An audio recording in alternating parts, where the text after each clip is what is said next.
want to do is undo these.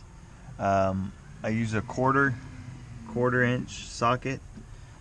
Undo that, take the clips off, take this wire off the mass airflow sensor, and then pull there's a clip here, right here, pull that off, pull this out.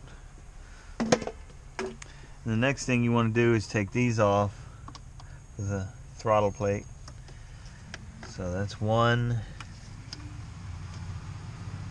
Let's see, it just slides out like so.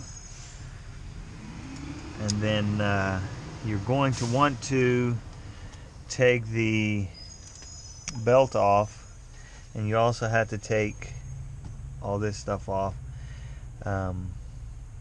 So you will need, I believe, a 36 millimeter with a fan to take that off, and then eventually you'll need to take off the bolts for the AC compressor.